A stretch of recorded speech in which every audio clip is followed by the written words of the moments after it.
పరుచుకుంటున్నాను. ఈరోజు నా భార్య లేదు.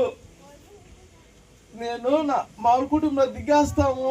నేను చెప్పేసుకున్నా, నా పాస్టర్ అని చెప్పేసుకున్నాను. మొత్తం నేను పాస్టర్కి ఆయన కాళ్ళ కాడికి తెప్పించుకున్నాడు. ఇప్పుడు నేను తెప్పించుకొని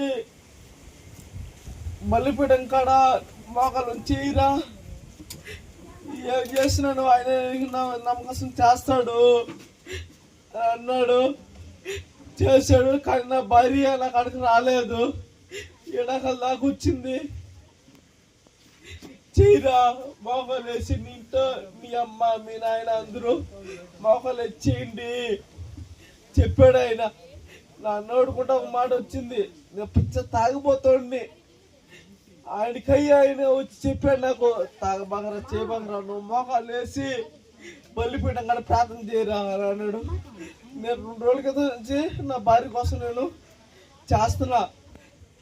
ఫోన్ వచ్చింది, అమ్మగారి ఇంటికాడ నుంచి ఫోన్ వచ్చింది.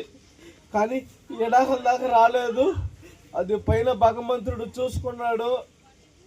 నేను తాగడు మానేస్తాను.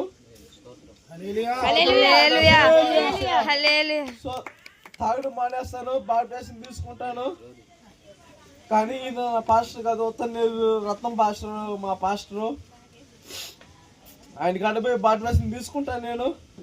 ఈ పొద్దున నా ఊరు కాదు, ఇది నా ఊరు దుగ్గరాజపట్నం. ఆడ నుంచి వచ్చి ఇక్కడ ప్రార్థన జరుగుతుందని చెప్పేసి అర్జెంటుగా వచ్చి తలస్నానం చేసి వచ్చి ఇక్కడ మోకాళ్ళు లాస్ట్ లో ప్రార్థన చేసుకున్నాను. చెప్పేసి నేను ప్రార్థన చేశాను. ఇప్పటికి నా భార్య నాకు కావాలి.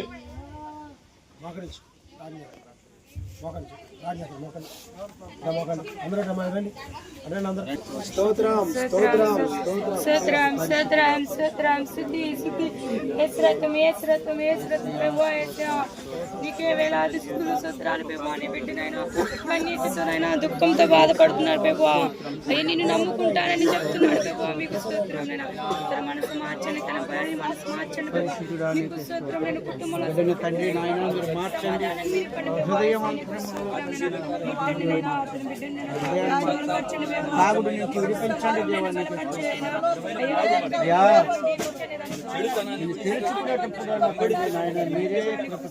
అధికాల నుంచి నడినెత్తి వరకు మీరు కడిగి శుద్ధి చేయండి దేవానికి. తాగుడులో నుంచి దూరపరచండి గొప్ప దేవానికి అసాధ్యమైనది ఏదీనూ లేదు. అయ్యా బిడ్డను మార్చండి.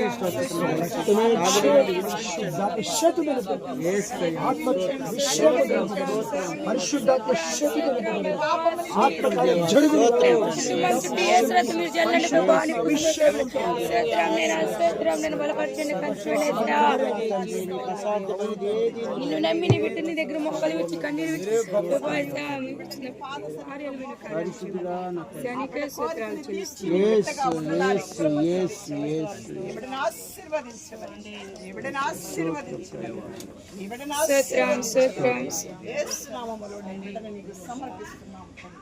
ఆమేన్.